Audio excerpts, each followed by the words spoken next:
Welcome into the Fantasy Football Playmakers podcast. It is June 18th or 15th. Oh, geez, I'm fast forwarding here. But it is Jeremy, your host, as always, and joined by Ryan, who you can find on Twitter at Mackey_FFB. Ryan, how's it going? I see you upgraded a little bit over there. I did, man. I did. I finally got rid of the tablet. Shout out to Shane is the worst on Twitter for the hooking me up with the microphone. I'm really excited for the new setup, and hopefully we can keep upgrading from here. But as for tonight, I'm excited to have Sideline Squib on here for the show and talk about the NFC East. Yeah, I mean, I got an upgrade too. You know, I have an office chair now. I'm not sitting on a backless chair. It's quite comfortable. I'm not gonna lie. That's actually my upgrade. I don't blame you because sitting on a non-backed chair was probably the worst for the last 2 months. And as Ryan alluded to, we are joined by owner, creator, host, similar to Jackie Moon, Steve from Sideline Squib. What is up, Steve? What's up, guys? No, awesome. Thanks for having me. It's been a while since I've been on this side of things, and it's always good to get out and join the community. You know, we always talk about it. Being fantasy football community, there's so many people you meet, so many people that they come together in a large group, and it's just awesome to be on different shows and get to talk with new people. And I'm awesome to be on with Jeremy and Ryan, and we'll get talking for some fantasy football playmakers. Yeah, for sure. I second that. If you are out there in the community or anything, always just kind of dive out there. Most people are willing to have anybody on a podcast and give someone an opportunity. So take that leap. I know Ryan took that leap. I took it too with little experience this year, and I think we do all right. And either way, like Steve had mentioned, we are talking about the NFC East today. But before we dive into that, Ryan has a word from King Sports. Yeah, go check out King Fantasy Sports Draft Kit and get the advantage over your league mates this draft season. Do the right preparation and start your season off right. You'll get rankings, breakouts, busts, values, and sleepers. Have some funky settings. Learn how to make your own projections. Stop sitting on the sidelines and buy it now. The guideline is only $8.99. If you use our promo code Playmakers, you get an additional 10% off. So we're talking less than $10 to get everything you need in your arsenal to not just compete, but dominate your leagues this season. For sure. And I looked at that, checked it over a little bit. It's definitely something it's nice. I enjoyed it. Definitely something worth downloading, especially for the price point, and using the code gets you a little bit extra off. And it's updated constantly too throughout the season. So that's a nice feature, I think, too. But yeah, let's just dive right into this. There's not much going on in the NFL other than OTAs right now, but let's talk about the New York Giants here, guys. Let's start off with Daniel Jones. Last year, he finished his QB 24 in 14 games, where he averaged 13.5 per game. Steve, do we think that Daniel Jones can be a top 15 quarterback this year with the new weapons added, or do we think he's kind of that lower echelon QB2 still? Personally, I still have him at the back end of a QB2, somewhere around 24, fighting with the Jared Goff's Big Bens of the world. That's kind of where I have him currently. Things could change after, like you said, OTAs are started. We can see a little bit of what Kadarius Toney does. Is Evan Ingram back in shape? Is he back in form? I think that's going to be the key to Danny Dimes. So for me, I'm going to say no. I don't think he's top 15. I would love to hear reasons otherwise if that's the case, just because, you know, this is the time where we all dive in and we're all looking at different aspects of players' games. So for me right now, he's still QB2, probably back end of QB2, given the incoming rookies coming in. I still have ranked below Daniel Jones. So that could even push him out to tier 3 for me if all things go right with this incoming rookie class. Yeah, I mean, I think that was crazy. I really broke down this week for the Sports Gambling Podcast Network, and I started breaking the redraft rankings, and just the talent and the depth in these. It's hard to like see Daniel Jones finishing much higher. Like you'd said, the only quarterback, I think rookie quarterback I had ahead of him was Trevor Lawrence at the moment, just because we don't know is Justin Fields and Trey Lance playing that many games. But if both of those do, I could see them finishing ahead of him. I'm just not super high on Daniel Jones still. I think he could be a serviceable quarterback. I just think that lower quarterback 2, possibly high-end QB3 is really his range. How about you, Ryan? Anything on Daniel Jones? So I was in the same boat as you guys until I dove a little deeper for the show. And QB 15 might be pushing it a little bit, but I mean he's one of those guys that I feel like gets a bad rap and isn't really looked at for his finish to last season, because his last 6 games of last year he had 176 attempts, only threw 1 pick and had 2 fumbles, which obviously isn't great to having the 2 fumbles and 3 turnovers, but played a lot better in terms of his turnovers.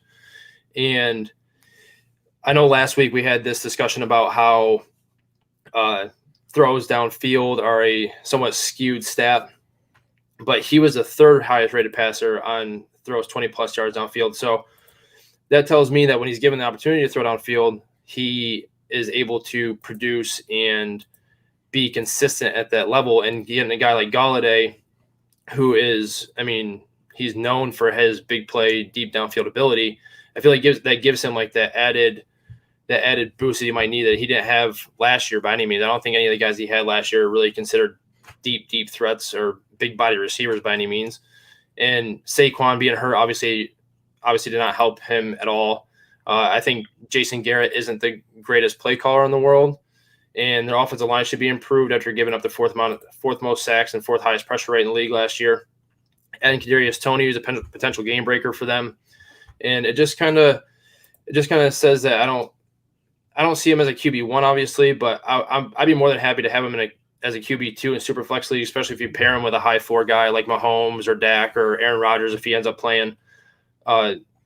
So I'm kind of in the middle of the road with him. I'd like to see how training camp plays out and see how he looks with Galladay and like Squibb had said, the Kadarius Toney progression, to see how he does in OTAs and things like that. I'm really interested in seeing that. So for now, I want to say he's in the QB 20 range, but I could definitely see a scenario where he finishes in that mid QB2 top 15-ish range. So like you had alluded to there, obviously they added Galladay, Kadarius Toney, and they still have Sterling Shepard and Darius Slayton. Do we think, though, that the narrative I've seen off season 2 is that technically Daniel Jones hasn't always been known to throw it up to a jump ball type receiver? So do either of you guys think that actually Kenny Galladay isn't the best receiver for Daniel Jones? Or do you think that narrative is basically fake news? Steve? Well, I think any kind of receiver is going to be good for Daniel Jones at this point in his career. You know, he's already coming in, the weight on his shoulders, then moving up to get him out of Duke. It was all that. Even the draft when he got taken was weird. Everyone was kind of like, whoa, what's going on? So he felt that his first couple years in the league. And then he lost OBJ to Cleveland, and now he really didn't have anyone. He had an injured Sterling Shepard. I think Darius Slayton was a rookie coming in, and they even had Golden Tate there for a few seasons, or a season.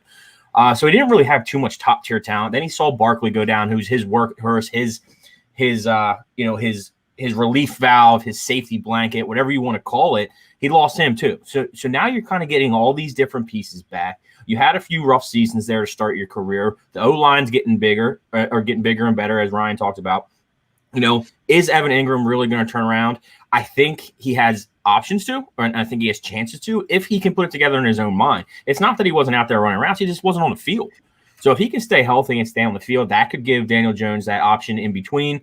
I know Kadarius Toney kind of broke out the Senior Bowl, and he was actually getting comped to Kenny Galladay just based off of his play and his size. So I'm very curious to see how they play together on a field. I do think they will definitely be on the field more often than not together if Toney can come through OTAs and come through training camp and find himself within that top 4, as we'll talk about later. So I believe that it's all leaning in the right direction. If Kenny Galladay can run routes, run crisp routes, and Danny Dimes can get him the ball, I think it's going to be good for both of them. It might not be the Matt Stafford sling it and down the field with 2,000, 3,000, 4,000 yard seasons, but I think as far as playmakers go, fantasy wise, I think you're good with both wide receivers that could potentially see some 6, 7 to 10 touchdowns in the season. So I like it there. Nice. As you alluded to, let's talk about Saquon Barkley here a little bit. Do we think he returns to the top 5 form? We'll even say top 3 that he's had in the past, coming off of this ACL injury that now again, we should say. So what do we think about Barkley? Ryan, start us off. This is one of those things where I love the talent. I love Saquon as a talent. I mean, obviously everybody knows he's coming off the ACL tear.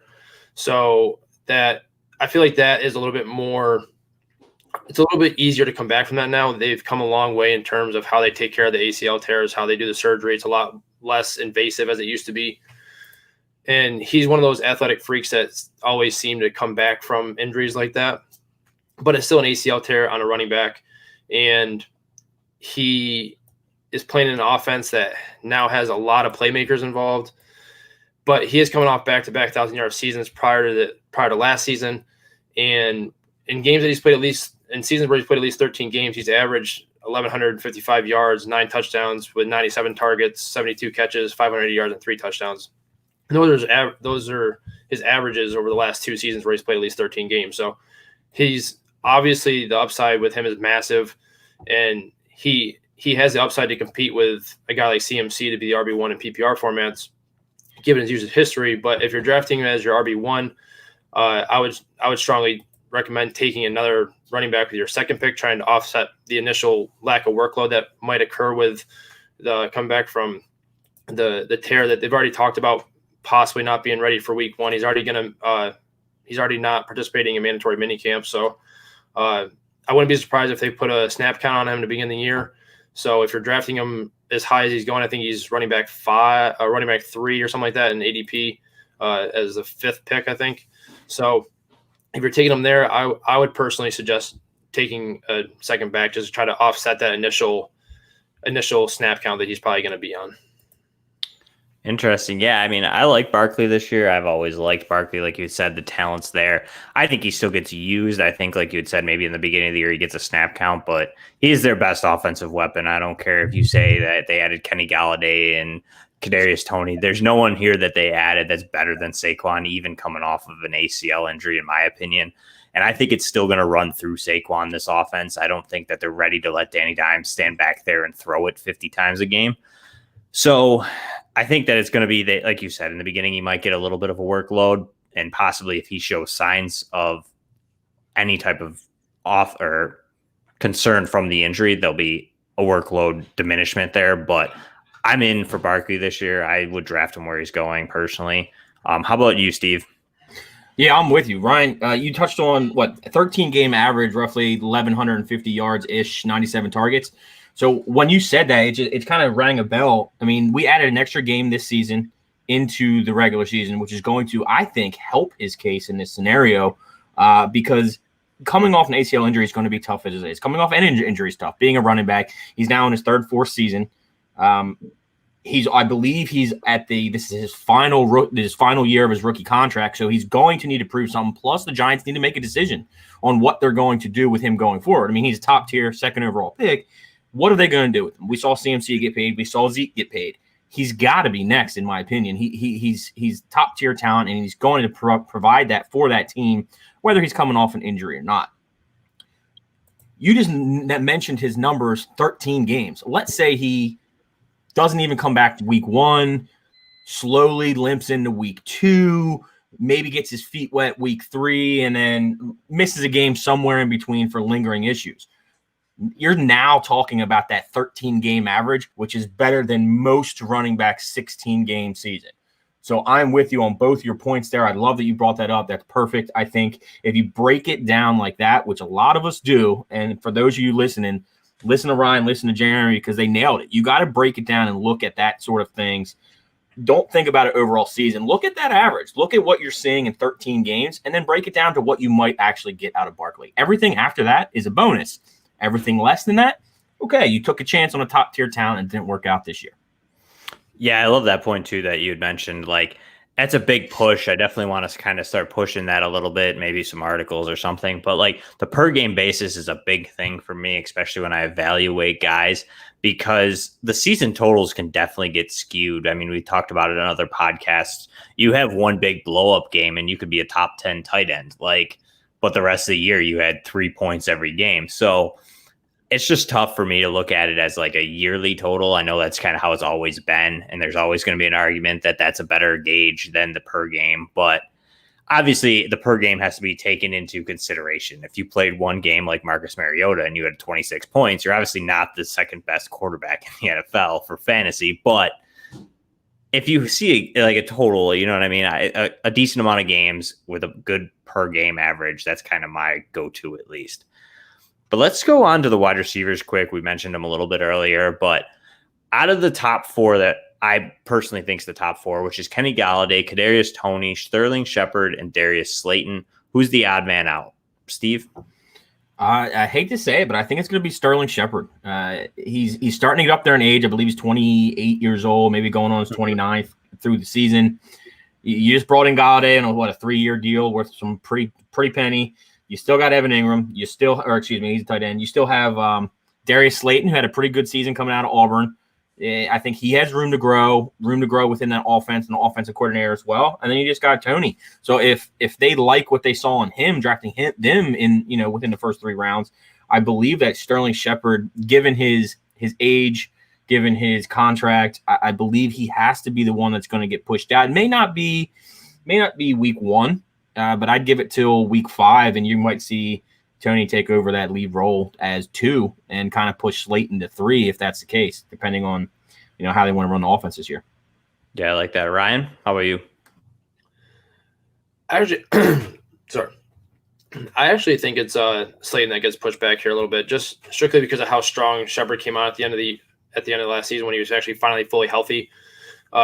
Last 2 weeks, he averages 9 catches, 95 yards, and a touchdown over those last 2 weeks.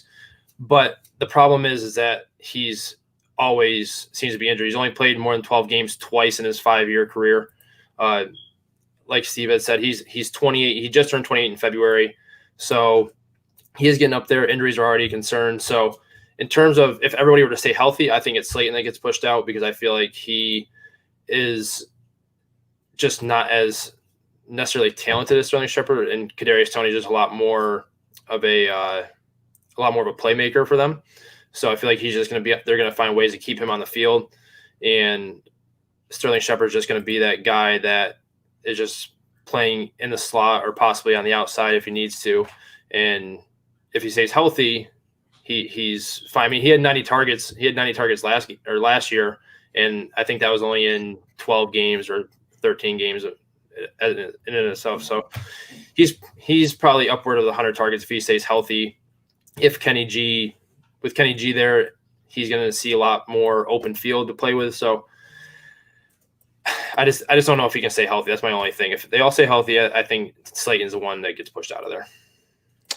Yeah, I can see that too. I see both your guys' points. I feel like Shepard kind of seems like the contract, the age, everything kind of like his injury issues.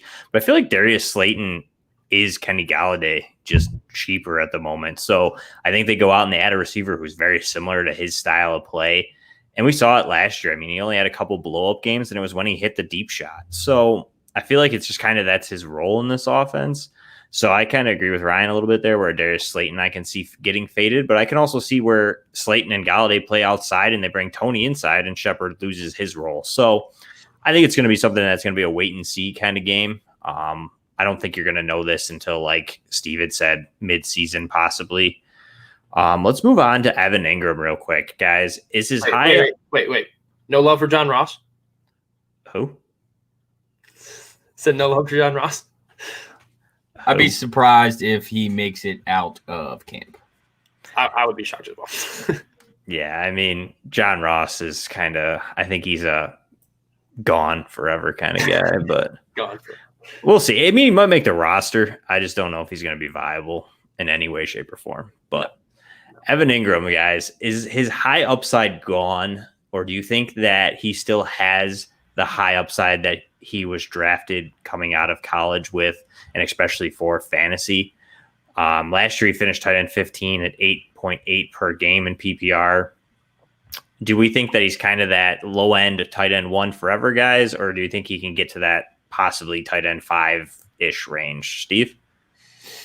I'm glad you said tight end 15 because I don't remember, and this is just the way fantasy is going nowadays. I don't remember last time I played a league that wasn't tight end premium, so I had him locked in at like tight end 12, which is still, top 1. I don't think he's the upper echelon of tight ends that he showed us his rookie season, where I believe he was like 4 or 5 overall in PPR. He hasn't played a full season since then either. But let's say he plays a full season, he gets back into it. I believe that our top 5 are pretty much locked down. I think you have Kelsey, Waller, Kittle, Andrews, TJ Hawkinson in some order. It's still going to be around the top 5. You're always going to have someone sneak in because it's the tight ends. I mean, you look at Robert Tonyan, who kind of snuck up there this past season. He had a few touchdowns on his back, and that's all it takes is a tight end. So I believe as a tight end 1, I think you can still mark him down as a tight end 1. The only issue with that is being a tight end 12 is 200 points less than you're getting out of maybe the tight end 5. So there's a big fall off there, in my opinion, or statistically, I guess you can look at it. But I don't think we're going to see Ingram top 5. His red zone percentage really needs to come up. In the last 3 seasons, he's only had 5 total touchdowns in the last 3 seasons, take away his rookie season, where he had 6. So only 2 of them were from within the red zone. So if they're not targeting their big tight end within the red zone, I don't see what they're going to do, especially adding Kenny Golladay, who's a taller receiver at that. Then he's going to be more of that middle of the field, play the seams type of tight end. So unless they start utilizing him a little bit more in the red zone, he's going to need 7 touchdowns in my eyes to get close to top 5. I'll call it that. Yeah, I can totally agree with that. And I think all these weapons being added just kind of hurts him. Tony's a separation machine. He showed it in college. He's going to be great in the red zone, in my opinion, for Daniel Jones. Kenny Galladay's a guy who can go up and get the ball. Barkley back. I mean, they're going to try and run the ball with him in the red zone. Just everything to me just doesn't add up for Evan Ingram to be that top echelon type tight end anymore. I think his injury history too kind of just sours you. He's hard to play the whole season. So I'm not totally in on Evan Ingram, like you'd said, as a tight end 1, especially in tight end premium, a low end guy. I think he's there, but I don't see much more of an upside anymore. How about you, Ryan? Anything real quick? Yeah, I was just looking up something real quick. He was tight end 15 last year, right? In PPR, yeah. So tight end 16 to tight end 8 were separated by 9 points. So could he be in that range? Yeah, of course he can, because there's 10 different guys that can fill up that spot. But the one thing that he does have going for him is that the Giants actually like to throw to the tight end quite often. They've seen over 110 targets over the last 3 seasons. And the problem has been he just hasn't been productive. He had 10 drops last year, fewer than 50 yards in 12 games, had less than 3 catches in 6 games. But he did see 13 red zone targets last year, but only 1 touchdown. So it's not like they weren't looking for him in the red zone. He just wasn't producing there. So if those numbers can creep up a little bit, then he can possibly get up into that tight end 8, 9-ish range, but I just can't see him passing that threshold, because those guys that are above him are just so much more proven and so much more viable to their offense than he is at this point, that it's kind of hard for me to see him getting up above that point. Plus, they signed Kyle Rudolph, who I don't think is a major playmaker, but he definitely could be a red zone threat for them. And they didn't sign him just for no reason. So whether that's to block or just be a teacher to Evan Ingram, we're not really sure yet. But they signed them and brought him in for a reason. So yeah, if there's a world where he finishes in the top 10, but I just don't see him breaking that top 8 threshold, in my opinion. Fair enough. Let's move on to the Philadelphia Eagles here, guys. I think this team is surrounded with a lot of question marks. A new coaching staff, a new offense coming over. I think we're all hoping to see a similar type offense as Indianapolis ran. So with that, how do we feel about Jalen Hurts? Last year in weeks 14 through 17, he averaged 23.7 points per game, which was good enough, I believe, for 5th in the NFL for fantasy. Do we think he can finish a top 8 quarterback this season, guys? Let's go with Ryan. We'll let you start off. Yes, I think he can be a top 8 option this season. If you look at his 3 weeks where he started and finished the whole game, he had 847 passing yards, 5 touchdowns, 38 rushes for 238 yards and a touchdown. He was a QB1 in all 3 weeks, and he actually played a really tough schedule in those 3 weeks. Started off with the Saints that were really tough, and he basically just did whatever he wanted against them. And the Eagles were really smart with how they used him. They adjusted their offense to fit how he plays well. They ran shotgun at 89% of their offensive snaps, so he was able to sit back in the pocket and just kind of read if he wanted to take off or make the proper read, I guess you could say. But the problem was that his supporting cast was just not very good. According to Sharp Football, he had the 28th ranked supporting cast efficiency, and you should see a pretty drastic improvement in that when you got a healthy Miles Sanders. Jalen Reagor hopefully takes a step forward, and they obviously drafted Devonta Smith in the draft. So with the addition of those guys coming back, I expect his accuracy to improve after a full offseason, and he should increase on his 13th ranked fantasy points per dropback from last season. His rushing ability keeps his floor and upside really high, and with his defense still being weak because they had a lot of holes that they could not fill because of cap space, he just see plenty of opportunities to score plenty of fantasy points. He has top 5 upside and a top 12 floor, in my opinion. I like it. How about you, Steve? Yeah, I'm pretty spot on with that. I like exactly where you went. There's so many pros and cons to what he can bring to the team. I think he needs to be more confident, and I think my biggest question mark with him is he going to be able to do what these top tier quarterbacks can do, and especially with his style of play.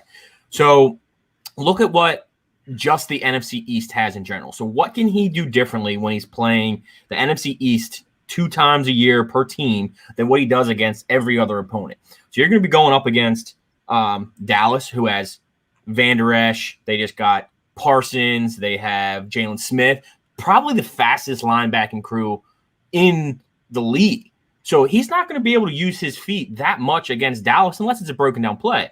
Washington's defense is coming together. They're really good on the outside. They can press on the receivers. They can leave them man-to-man out there. You got Chase Young and Montez Sweat. So there's some speed there on the defense. The Giants have Blake Martinez, and you're still working around piecing that together as well. But those 3 teams alone has huge upside with their linebacking crew with speed from side to side, parallel sideline to sideline. So he's not going to be able to do in his own division what he could do most likely against the rest of the league. So that, I think, for me, is going to be his key, is to be confident in his game, step up, find his receivers, and use his feet when he needs them, not rely on his feet as a safety blanket to get out and play. So, and it kind of puts you to the point of who does he have? Last year he was throwing to Greg Ward, backup quarterback, practice squad quarterback, still an aging Zach Ertz, contract issues, fighting with the team. Dallas Goedert in and out of play. Not really anything. Jalen Reagor, who is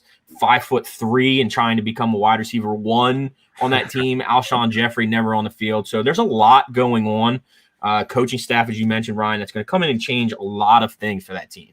So let's hope this new coaching staff can come in, find the skills, and use Jalen Hurts to his ability. And if that's the case, you're right. Top 5's not out of the question as far as fantasy, with what he can do in the air and on the ground. It's all going to determine on how they use the offense. They have they just brought in Devonta Smith. They have Jalen Reagor. Jay Jaw is sort of nothing at this point. He was supposed to be their possession receiver, and he's just kind of out. He hasn't shown it since he left Stanford.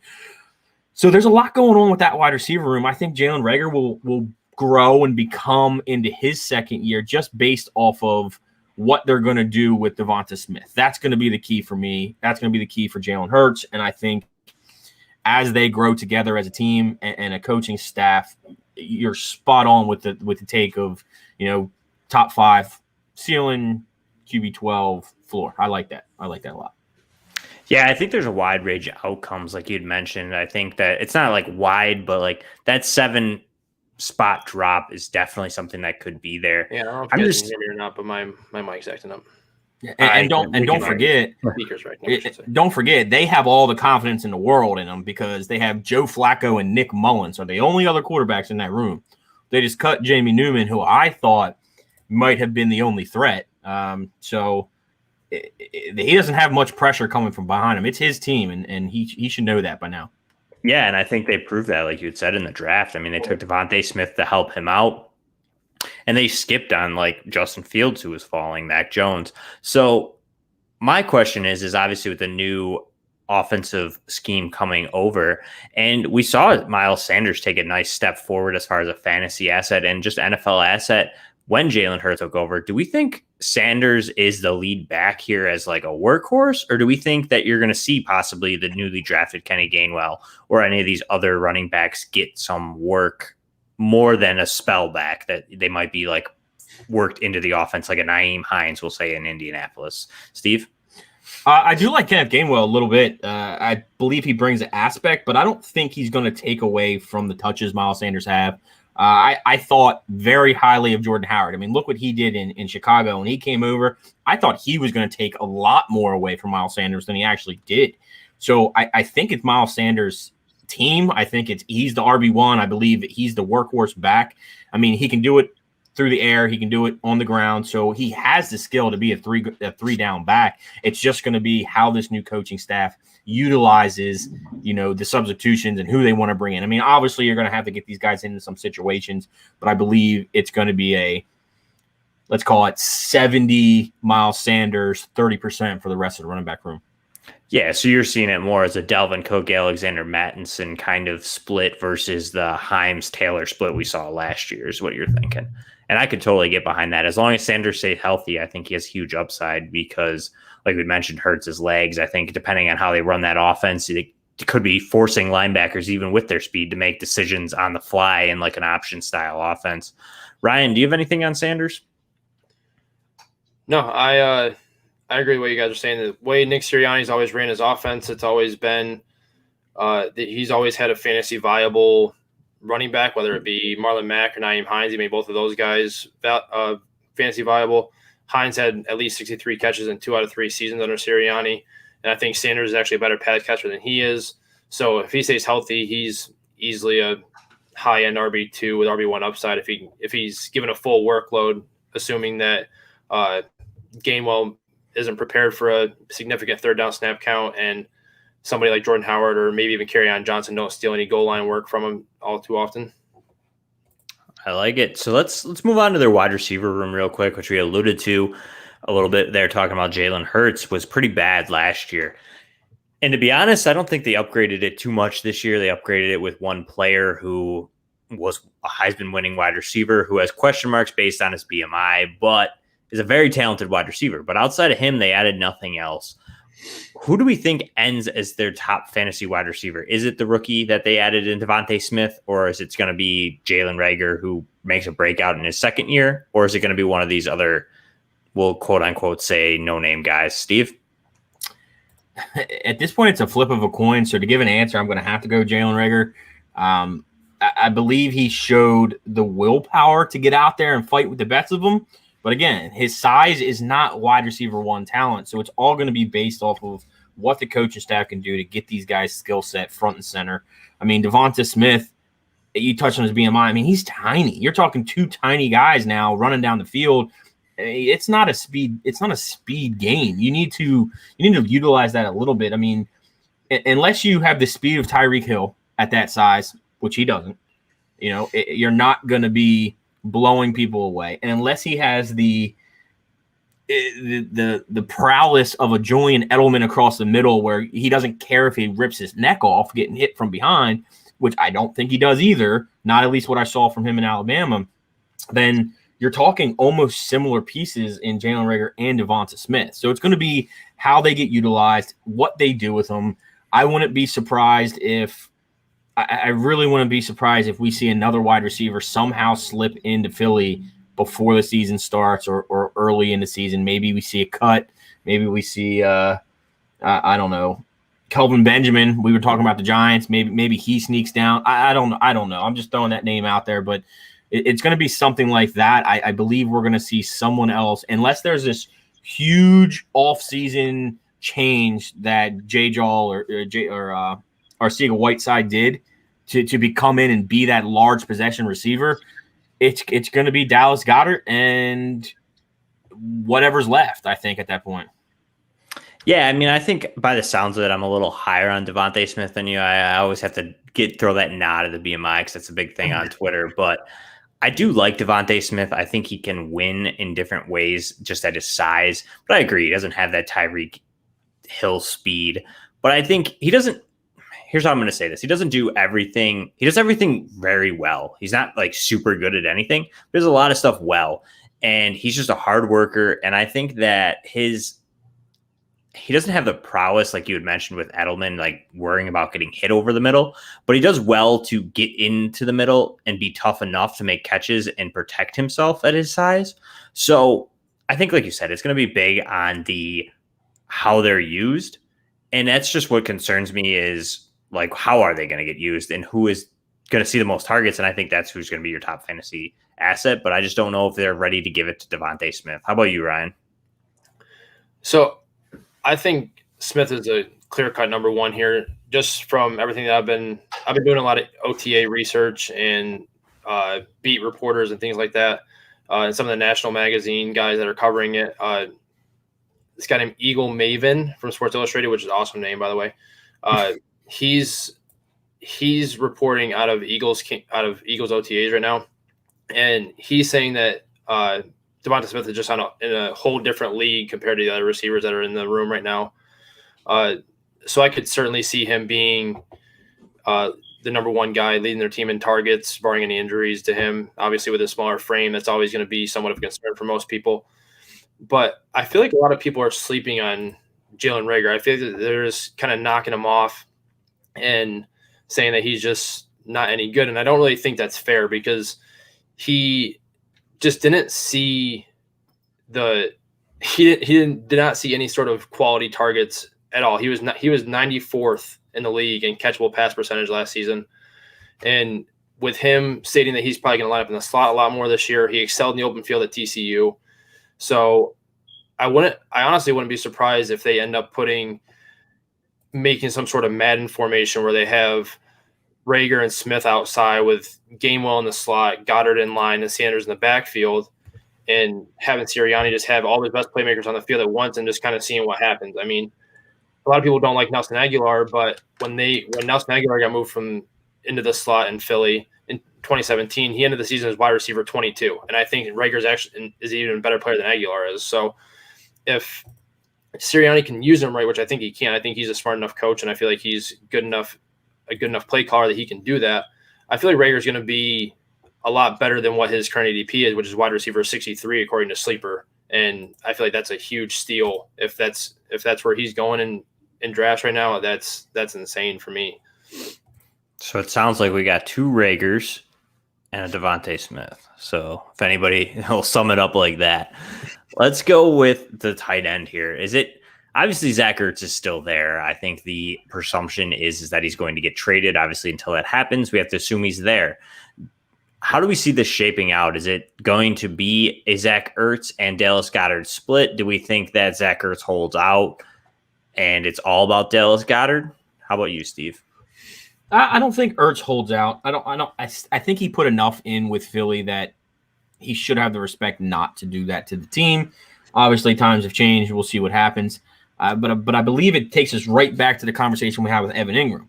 So earlier I mentioned what I believe is still the top 5 in some sort of order, and then we talked that Evan Ingram can be anywhere from 12 to 8, given the few points separating the two. So that means Dallas Goedert, who I believe is better than Evan Ingram at this point in his career, has to be somewhere between 8 and 5.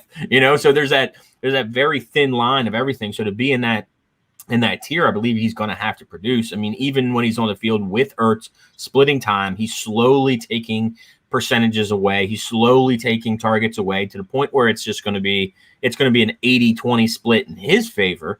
If it's not 100% this year, and you'll start to see him. I think he's going to be the main target for the team in general, as far as targets go and production from the receiving group. I like that. I like that take a lot. I can agree. I mean, he's going to be in that 5 to 8 range. You're talking about guys like Mike Gesicki. You're talking about a Logan Thomas. You were talking about who was the other one? Robert Tonyan was up there. And then Hawkinson was there, depending on how they played out there. But most of those guys had weapons added to the team on the outside that could be taking away targets from them, where I feel like, yeah, Devontae Smith is added here, but there's still nobody else there. It's Devontae Smith and Jalen Reagor. And then after that, you got a lot of guys that kind of hit a little bit last year, but aren't great. So I agree. I think Dallas Goedert has a clear path to possibly be one of the leading target getters in this offense. And I think that top 5 honestly could be in reach. I think you could see him dabble there with the Andrews and Hawkinson type numbers, depending on if he gets the full workload. If Zach Ertz is still there, I think they both cap each other to a point where they're probably, one of them's a top 12 guy, not crazy like a low end 12, and one's like a 15, 16. But I think that's just going to have to be how we see it play out, like if it gets traded or not. So yeah, I don't have the numbers in front of me. I know I wrote an article on this maybe a year ago, maybe a year and a half ago, but it could almost be similar to when Hunter Henry first came in the league. And you had Hunter Henry and Antonio Gates, and they were both top 12 receivers for like 3 straight years. And that could easily be the situation in Philly this year. Oh yeah, for sure. We've all alluded to already. The receiver group is just not that great that you could see it. It's the same situation in New England too. You can see again with Hunter Henry again. You know, I mean, Hunter Henry and Jonnu Smith could take that team too as a target leader. There's 2 more tight ends that we didn't sneak into that 8 to 5. You know, it's going to be. I think the tight end. We all talk about it takes 3 years for a tight end to come out. It takes 3 years for a tight end. We haven't even talked about Kyle Pitts yet. You know what I mean? So it's going to be interesting to see somehow how this tight end room shakes out this year in fantasy. For sure. Ryan, how do you feel about Dallas Goedert here? So I like him either way, whether Zach Ertz stays or not. I obviously, like you said, Ertz kind of caps Dallas's upside there. He kind of caps the ceiling. But if he's not there, in 5 games without Ertz last season, he averaged 6 targets, 53 yards, and was a tight end 5. So on a per game basis. So obviously, if he's not on the field, he's getting opportunity. But I still have guys like Kelsey, Kittle, Waller, Andrews, Hawkinson ahead of him. And I really wouldn't argue if anybody has Pitts or even Noah Fant ahead of him.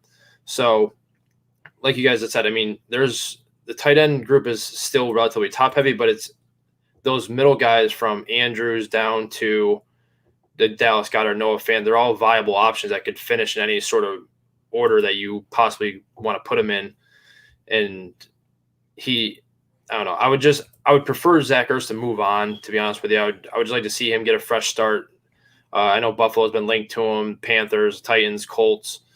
They've all been kind of linked to him. He's only going to be 31 at the start of the year. So it's just for a fantasy standpoint, I would like to see Zach Ertz leave, because then they don't cap each other off. But if he stays, I still think Dallas Goedert is still startable, because he was last year, even when Zach Ertz was still there. All right, so it sounds like a lot of love for both Ertz and Goddard.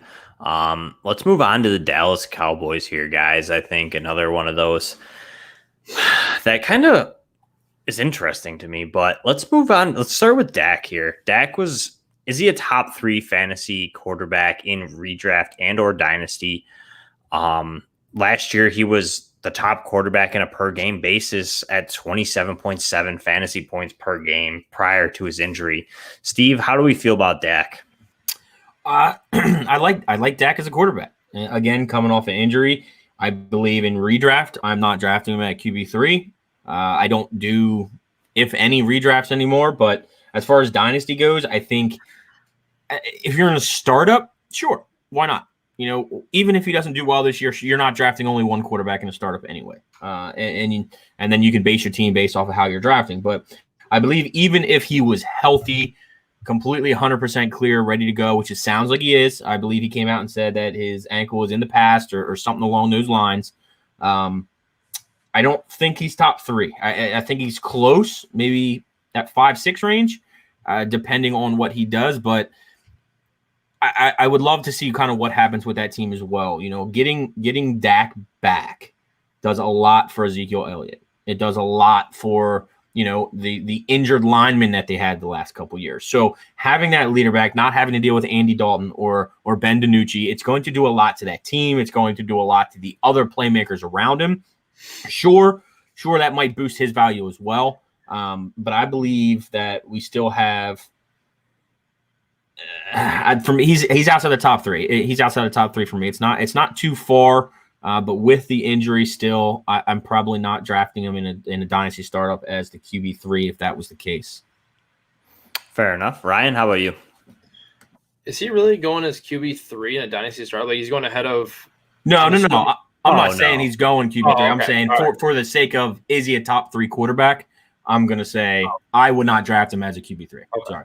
I thought that Jeremy might have slipped in there, and I was like, I cannot believe that he's going ahead of. I mean, I'm assuming it's probably Mahomes, Allen, and maybe Kyler or somebody like that. But I even like Justin Herbert before him at this point. Yeah, I mean, Dak's probably. I don't know his ADP off the top of my head. I didn't look that up. I'm going off of a per game fantasy point basis from last year, where he technically finished as the QB1 before his injury. So I'm just saying, if he was able to keep that up, he probably would have finished top 3. So I was just curious. That's where I'm coming from, Ryan, more so than a actually ADP standpoint. Okay. All right. I mean, he was on pace for, before he breaking his ankle in week 5. He was on pace for 6,800 yards passing. He had 3 games over 450 yards and 3 touchdowns in the same game. So you're not going to take that as a QB3? I mean, I'm saying. Yeah, but that's crazy. I don't even think anybody will even come close to touching that, even in a 17-game season. Their defense can't be that bad again, where he's just having to throw 45 times a game every game. But he does get La'el Collins back, gets Tyron Smith back, gets Zach Martin back this year. So his offensive line will be better. Obviously, Zeke is still there. The offensive weapons are insane. So QB3, I feel like I have those rushing upside guys like Josh Allen and Kyler and Deshaun Watson if he's able to play at all. I would obviously have those guys ahead of him, and Mahomes is a whole different breed. I'm not even going to throw him in there. But, I mean, in terms of his potential, I mean, is there any world that you see him as a QB3? Because there's a world for me if Kyler maybe gets hurt because he's living dangerously and Josh Allen takes a step back like we talked about last week, where he's not as efficient on the ground, and maybe some of those running backs get some of the goal line work that he was getting last year. I mean, I could see a world where he's a top 3 quarterback, but I don't see him. I'm not taking him there, like the question was asked. So no, I wouldn't take him as a top 3 quarterback, but there's a world that happens. Yeah, I mean, I see him being a top 3 quarterback possibly this year. I just look at the weapons. I mean, you have an Amari Cooper, you have CeeDee Lamb, you have Michael Gallup, you have Blake Jarwin, and now Dalton Schultz as well, who kind of broke out last year, and Zeke Elliott, and a healthy offensive line. I just think that this team, the defense got a little bit better, but they still want to be a powerhouse offensive team. And I mean, that's just the weapons are just crazy to me to think that he can produce the close to 25 to 27 points per game to get him to that point. I mean, yeah, Josh Allen has rushing upside and he's used a lot in that aspect, but you see Patrick Mahomes obviously is a different breed. I'm not saying they're the same quarterback, but Patrick Mahomes does it through the air mostly. I mean, he does have some rushing upside, but who says Dak can't do that in this offense with better playmakers? Do you know what I'm saying? So Mahomes is making his playmakers. They're not big names other than Tyreek Hill and Travis Kelce, but you're adding Dak is got Elliott with a better running game than them. He also has Cooper, who I think is a better receiver than, obviously outside of Tyreek Hill, and then Lamb and Gallup all are better than the players who are behind Tyreek Hill in Kansas City. So I just think the option is definitely there. That's why I was asking the question. I like Dak. And obviously in a startup, I'm probably not taking him at 3. Like Steve had said, like I like Justin Herbert better than him just as an overall like dynasty asset. But I definitely think the top 3 is not out of reach here for Dak this year. I still not a firm believer in Kyler Murray as well. I just don't know. I mean, he has the huge rushing upside. That's what drives him up there. I just feel like, I don't know. I'm just not sold. And I'm a Josh Allen. I'm a Bills homer. I love Josh Allen. I just can see him dropping out of the top 3 personally. I just think the offense wants to run a little bit more. And I think he had a crazy efficiency last year. And I just don't know if he can keep that up based on his career numbers. I don't think he's going to like fall off the face of the earth, but I feel like I could see Dak taking him at 4. And I'm just still worried about, say, Justin Herbert. I mean, it's tough because I can see the argument where 5 feels safer. I just think he could easily get to 3. I think that's I think it's a great question. Dak at 3, that's probably where his line is, with all the points that everyone's made. I think that's an awesome question because you're going to have guys that fight for both sides and there's points to both sides. That's great. I love that question. All right, let's move on to Zeke Elliott real quick.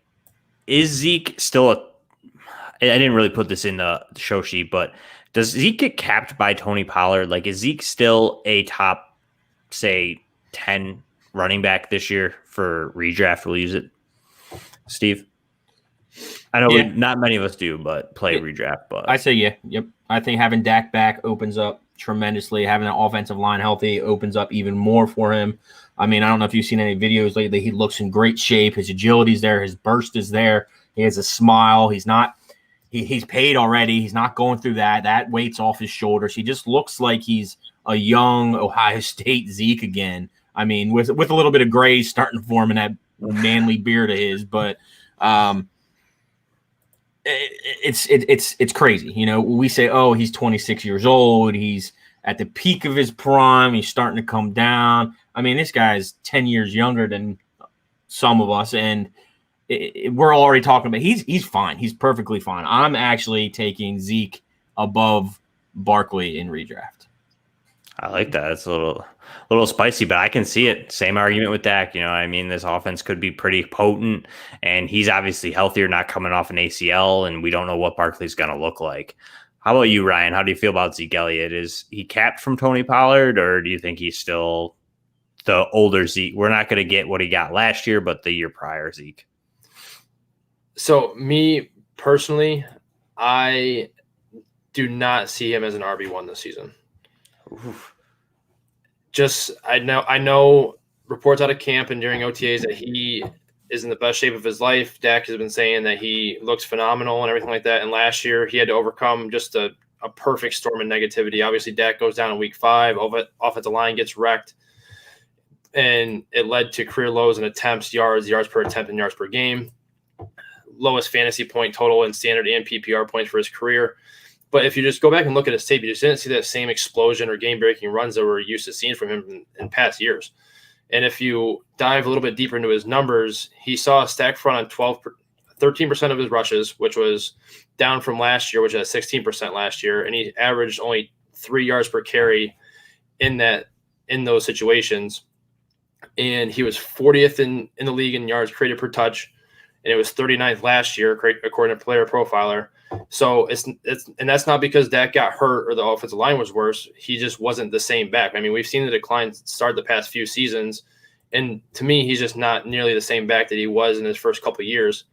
Last year, he had 5 games with fewer than 8 fantasy points, which was less than Dalvin, Aaron Jones, James Robinson, Gaskin, CEH, and Eckler combined. And only Frank Gore had a smaller percentage of big runs of 15 or more yards of backs that finished in the top 48 last season. So I was shocked to see that stat. I mean, Fantasy Footballers put that out, and I was sincerely shocked to see that he was just only above Frank Gore in terms of his percentage of runs that went for 15 or more yards. So I don't think it's Tony Pollard that necessarily caps him, but I just think it's his declining talent. But I can see your guys' point where he's got all these weapons around him and they should open up the field for him. But at the same time, like that was all there. Absent CeeDee Lamb, obviously, that was all there 2 years ago, and he would basically perform the exact same situation, if not worse than that situation. So just for the sake of the argument, because I love these kind of conversations, Dak went down what week? What week did Dak go down? Week 5? Yep. So Zeke's week 1, 27.7, week 2, 20, week 3, 17, week 4, 19, week 5, 23. And then that's when the fall became, and that's when it all happened. So to me, with that, having him on the field just changed so many things. And you touched a little bit on his decline or what you may be, and I love that. I just like I said, I'm going to take Zeke over Barkley. We all have different views on what we see and what we see. But like, even with the decline of Zeke and all the issues he had last year with no quarterback, no offensive line, he still finished top 10. And to me, that is what kind of pushes me the other way. And I love how people's minds work and see things differently because you're right. I mean, I said it myself. At this point in his career, he's 25, year 6. This is technically the downfall or the downslope of what a running back's career would be in the league. And it could easily fall off like that. So like I said, when it's the advanced things that I was looking at that was kind of like eye-opening to me because I honestly was in the same boat as you guys where I was kind of higher on him going into the year because of getting Dak back and everything like that. But after seeing the fact that he actually saw a less stacked front from last year and still averaged only 3 yards a carry. And if you look at his production over the last 3 seasons, I mean, he's declined since his best year in 2018, which was his 3rd year in the league. He's dropped in literally every statistical category that you could possibly have. I mean, he less yards each year. Average has dropped significantly over the past year, almost a full yard since 2018. Less targets, less receptions, obviously less receiving yards, less touchdowns. I mean, it's just a steady decline that we're just seeing from him.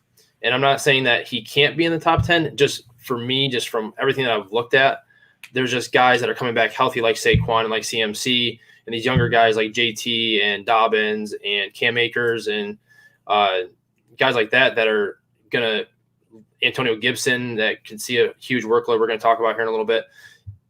All those guys could all possibly leap him if this decline that he's seen just continues to happen. Yeah, and I can agree with both sides of that. And I think the argument could be made, though, for Zeke, too, in that the stacked front and the percentage per or yards per carry stat there. I think the offensive line could have a lot to do with that. I mean, yeah, the front was not as stacked, but the offensive line was also way worse than it has been in years. So I think there could be an argument made there. For the sake of time, I'm gonna stay away from it at the moment. We can talk about it later, Ryan. But let's move on to the wide receivers real quick. We have Amari Cooper, who finished wide receiver 15, Lamb, who finished 22, Gallup 38 in PPR leagues. Who do we want to own in this wide receiver room? I mean, honestly, for me, it's like all of them. So, but is there one that you guys really want more in that let's say, do we think that Lamb and Cooper both can finish top 15 this year if Dak stays healthy all year? Steve? Top 15. I think Cooper's outside top 15. I think he's top 24 still. I think he's outside top 15. And I'm a Raiders fan. I love Amari Cooper. Huge following of Amari Cooper. I think CeeDee Lamb's the clear-cut, the one to own in Dallas. Just with what he's shown, what he has, his potential, his future. Give me CeeDee Lamb if I'm starting up today. Love it. Ryan? No, I agree. I like CeeDee Lamb a lot. Everything that I'm hearing from, or everything that I've been reading about CeeDee at OTAs has been fantastic. And if I won't get into it too much, but if you look at what he did last year, he actually led all receivers in 20-plus yard receptions last season, according to PFF, and without Dak. So I mean, if you get Dak back, that should just continue. And he's definitely got wide receiver 1, or not wide receiver 1, but wide receiver top 10 potential with Dak back for sure. Like it. I can agree with that. And like I said, I think for me in Dynasty, I like all 3 of them. I think Gallup could move on in the future, and I like his talent. But this year, I agree. I think CeeDee Lamb takes that step and overtakes Amari Cooper. How about the tight end position? Do we think that Blake Jarwin coming off an ACL injury retakes the tight end one, or do we think we see a split here with Jarwin and Schultz? Steve. I'm completely out on the tight ends in Dallas. I think it's a split. I think it's meant to be a split, I guess, even with the breakout and the injury, but I just don't see them using the tight end to their advantage, nor do I think they have the talent at tight end to use in certain play situations with the other talent on the field. So I'm out. Ryan, what do you got? No, I'm kind of out too. But if you had to choose one, I'm probably gonna follow the money here. I mean, Blake Jarwin's guaranteed $3 million this season as he's on the roster at the start of the league year.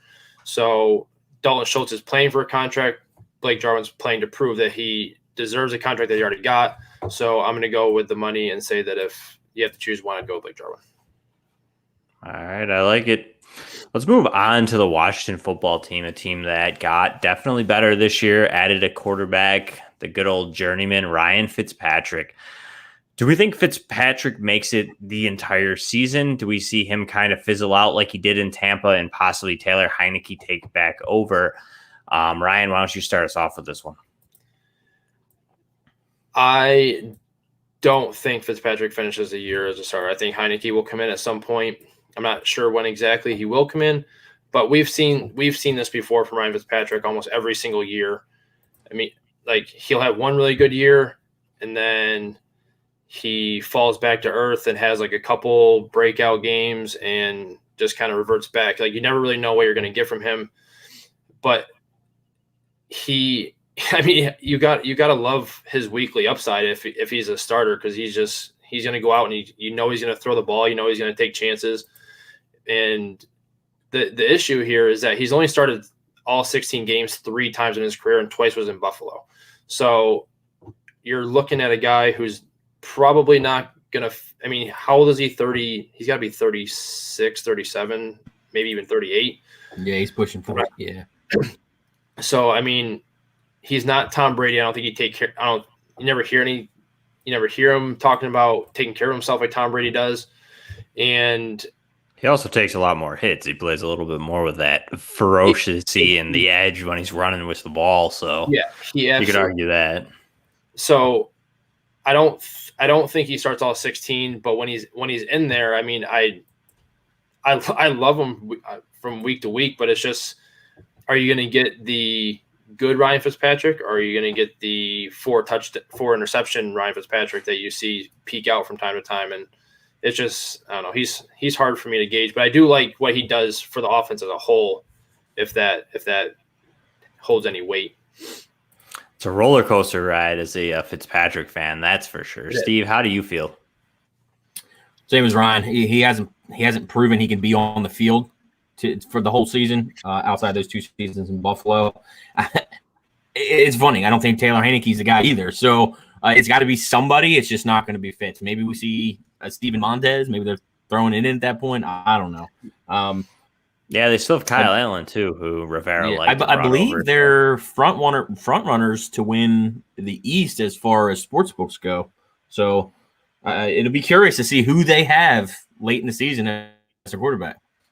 Yeah, it definitely is going to be Fitzpatrick for a while. I kind of on the same boat as you guys. I think I could see Heineke take over at some point. Maybe he'll prove us wrong. Maybe he plays the whole season. Maybe they don't ask a lot of him. Maybe they keep the depth of throws shorter. Maybe they lean on Antonio Gibson a lot, who will lead into here. But I just can see Heineke taking over, or Kyle Allen at some point. Let's move on to Antonio Gibson here, guys. Do we think he's the workhorse and McKissick basically fades away? Or do we think McKissick still handles the passing downs and is viable? Last year in PBR, he was definitely a viable candidate near the end of the year there when Alex Smith took over. Steve, why don't you lead us off? I absolutely loved what Antonio Gibson showed us year 1. If he can duplicate or replicate that, I believe, again, he's one of those guys like a Miles Sanders that can stay on the field for all 3 downs. I believe just off of what McKissick showed he can do when he was in Detroit, when he was in Washington, wherever he may be, is that he's going to be strictly the pass catching back. Gibson should be able to push him back to where if it's let's just make a line, call it 3rd and 5 or whatever, you'll get Gibson. If it's say 3rd and 6 or longer, then you'll start to see McKissic. I think that's the sort of role you'll see, especially with Ron Rivera and the way he runs his offense. I think he's going to want that lead back in, knowing that he can catch the ball just as well, and kind of move him down the field as that RB1, give McKissic more of the deeper ones. Like, hey, we need you to do more than just catch the ball out of the backfield. Like, who was it? I think Ryan might have said with Philly, move him to the slot, move him somewhere, do something special, keep him in motion. And I think that's what we're going to see out of McKissic if he's on the field. And I believe it's going to be the longer gains and longer downs. Yeah, I mean, I'd be interested to see like a 2-back set, even with both of them out there on some passing downs. I think both give you passing upside. And then you still have Curtis Samuel, too, who could actually play out of the backfield. So I think it's interesting. I'm not sold on Gibson being a full workhorse yet. I do think he gets involved a little bit more. I think they're trying to ease him in as he wasn't a true running back in college. But I love Gibson, especially as a dynasty asset. In 21, I don't know if he gets to where everybody wants him to get to in that RB1 range, but I like Gibson as a dynasty asset, and I still think McKissic's there enough to be a little bit of a thorn into capping his ceiling. Ryan, how do you feel? I love Antonio Gibson this year. I mean, you kind of said the reason why J.D. McKissic was so involved, and that's Alex Smith. I mean, his completed air yards per pass attempt was 2.5 yards. So that's good. I mean, he was just captain checkdown after captain checkdown last season, and Alex Smith was a great story. But for fantasy purposes, I mean, he inflated J.D. McKissic to a lot more than what he probably is. I don't expect him to see another 110 target season. He had the most targets in the NFL last season for running backs, and he was number 2 on a per game basis behind Kamara. So, in terms of Gibson, I really love him. He's one of 5 active backs to have 170 or less carries in a rookie season while still accumulating 1,000 yards all-purpose. CMC, Kamara, David Johnson, and Gio Bernard are the only other 4, and we know what those top 3 guys did when they were fully healthy. I do think McKissic is still involved, but not to the extent he was last season. I expect Gibson to see a lot more than, maybe not a lot more, but I expect him to see more than 44 targets. Like I said, I don't expect McKissic to have 110 targets again this season. So I'm all in on Gibson this season, to be honest with you. I like it. Let's move on to the wide receivers I had alluded to. They added Curtis Samuel. They also still have Antonio Gandy Golden from last year, who's working on a pan out. They drafted Diami Brown. So outside of the obvious guy and Terry McLaurin, of those guys, who do we think takes over that wide receiver 2 role? Steve, start us off. Yeah, I think it's definitely Curtis Samuel. Relinking up with Ron Rivera, the way he could be utilized all over the field, different positions, the X, the Y, the inside, the backfield. I believe Curtis Samuel is going to be the clear-cut 2. I'm still hanging on faith for Kelvin Harmon out of NC State. I believe he showed a lot of talent, but I don't even. He may have seen 15 snaps total in his NFL career so far. So if he doesn't make it out of preseason, it wouldn't doubt me. But if he does, I think there's still hope there that he can come in and maybe solidify. Still not a wide receiver 2, but he'll put some pressure on the wide receiver 2. But I like Curtis Samuel in the spot. I unfortunately had to part ways with Kelvin Harmon. It hurt me this offseason, but I agree. I'm holding out. I hope he does become something, and it makes me look like an idiot because I did love Kelvin Harmon. But Ryan, who do you think's that wide receiver 2? I think it's Curtis Samuel as well. I think Ron Rivera and their coaching staff kind of learned a little bit of a lesson last season after watching him play out of the slot and kind of be more as a gadget player. They didn't really use him in that role when he was there, but I think he's just a good football player, to be honest with you. Like, I feel like he can just do it all. He had 41 rushes last season to go with his 77 catches. So he had over 110 touches last season. And I can see a world where that happens, especially in a 17-game season. And none of the other guys behind him are really proven. I mean, they got Diami Brown, Adam Humphries, Cam and Steven Sims, Antonio Gandy Golden. Steve had alluded to Harmon being there, but I feel like Samuel is just a better player than those guys. So I feel like he's just kind of by default the wide receiver 2 on that team. All right, that was the easy question. I'll start with the harder question. Terry McLaurin, guys, he finished as wide receiver 20. However, he only played 15 games. If he would have played the 16 and went off of his per game basis, which was 14.9, he would have finished wide receiver 13. Had he gotten 16 PPR points, he would be 12. Do we think Terry McLaurin, with arguably an upgrade at quarterback, at least for willingness to sling it down the field, do we think he gets to that wide receiver 1 range this year, Steve? Yeah, I'll go with yeah. I think that he is right there on the line, on the cusp of top 12 talent as far as fantasy wise, and adding in the aspect that, let's say Washington is the favorite to win the East. They're playing well. Ryan Fitzpatrick's out there slinging it around. He's going to be the number 1 target. We might see an uptick in targets just with the added value of Ryan Fitzpatrick and the way he plays.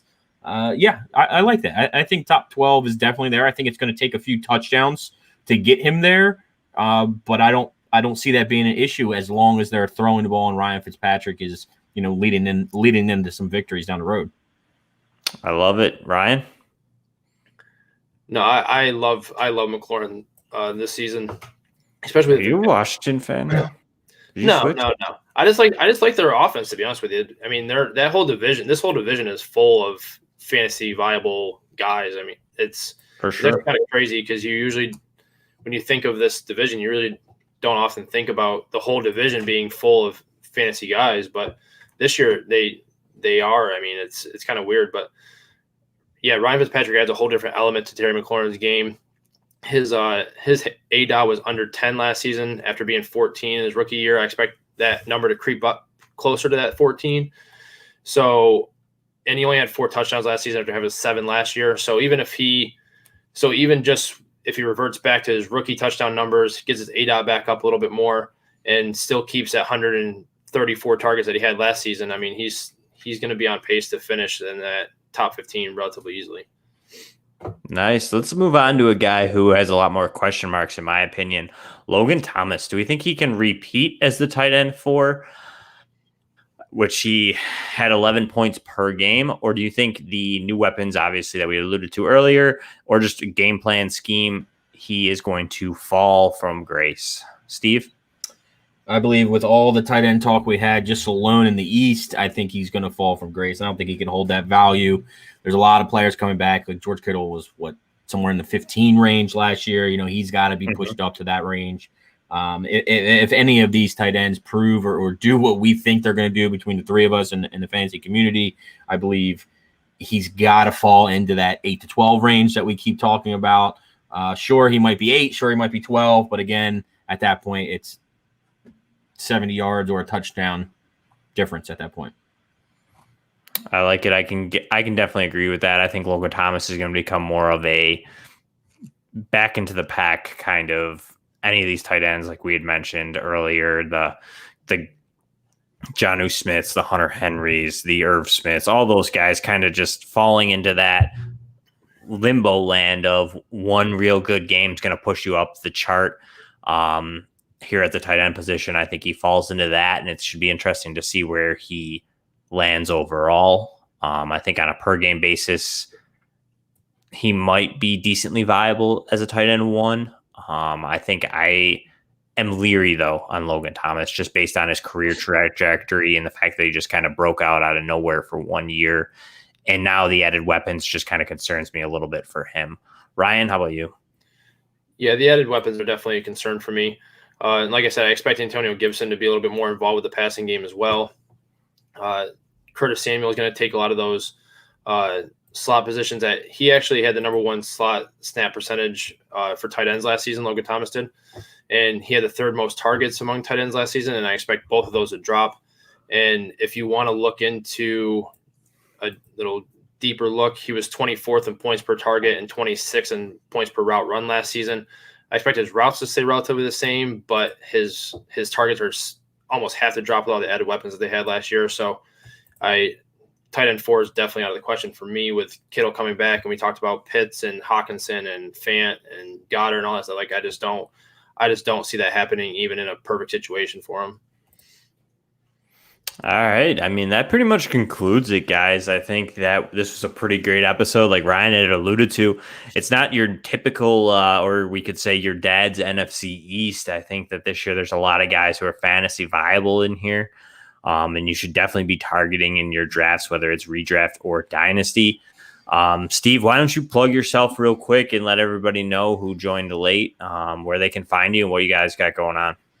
Awesome. Yeah, you can find me at Sideline Squib on Twitter. You can find us at sidelinesquib.com, any YouTube, anywhere you listen to your podcast. Currently, we're just growing the brand. We brought on another podcast called the DFS Docket, similar logo. Two guys talking about DFS and redraft league on that side of things while we talk about dynasty. Currently looking for writers to help join the team and grow and get some good articles out there, much like what we talked about today. Any information is good information. And it's fun to just see what other people look and see what other people think and then use that as a tool. So that's pretty much it. I like joining, and if anyone ever wants to join us, please reach out and join us. And I appreciate it. I'm looking forward to Scott Fishbowl and everything that has to bring. So thanks for having me on, guys. Yeah, it was our pleasure. We appreciate you coming on. And like he had said, if you're looking to get into that writing game or you want to take a different step, move towards the sideline squib here, they're looking for guys. Ryan, why don't you let everybody know where they can find you? Yeah, you can find me on Twitter at Mackie_FFB. Hopefully you'll be seeing some articles coming out here soon for the yards per.